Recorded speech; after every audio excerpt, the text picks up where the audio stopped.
बिस्मिल्लाहिर्रहमानिर्रहीम। अस्सलाम वालेकुम नाज़रीन, कैसे हैं आप। मैं हूं डॉक्टर मानूर और हसीना ब्यूटी टिप्स में आपको खुशामदीद कहती हूं। नाज़रीन, आज मैं आपको बताती चलूं कि मर्द और औरत के ख्वाब में क्या फर्क है। मर्द का ख्वाब ज्यादा अहमियत रखता है या औरत का ख्वाब ज्यादा अहमियत रखता है। मर्द का ख्वाब औरत के ख्वाब पर फजीलत रखता है, यानी मर्द का ज्यादा माना रखता है। नंबर 2, औरत के ख्वाब में अगर औरत के ख्वाब और एक गुलाम का ख्वाब बराबर दर्जा रखता है।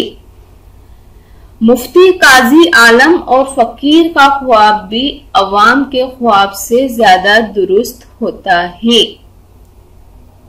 और नाज़रीन, अक्लमंद का ख्वाब बेवकूफ के ख्वाब पर तरजीह रखता है और आजाद औरत का ख्वाब लौंडी के ख्वाब से मोहतबर होता है। अमीर का ख्वाब गरीब के ख्वाब पर तरजीह रखता है। अमीर के ख्वाब का नतीजा जल्द और गरीब के ख्वाब का नतीजा देर से आता है। बालिग का ख्वाब नाबालिग के ख्वाब पर तरजीह रखता है।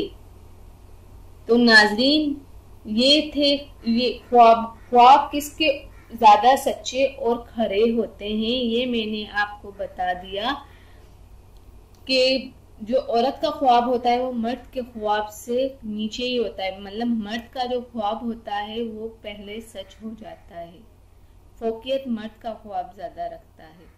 उम्मीद करती हूँ आज आपको मेरी ये वीडियो पसंद आई होगी। ये छोटी सी इन्फॉर्मेशन आपको ज़रूर पसंद आई होगी। जाने से पहले इतना ही कहूँगी, मेरे चैनल हसीना ब्यूटी टिप्स को ज़रूर सब्सक्राइब कर दें। Thank you. अल्लाह हाफिज़। मिलते हैं नेक्स्ट वीडियो में, और वो भी आपकी पसंद की।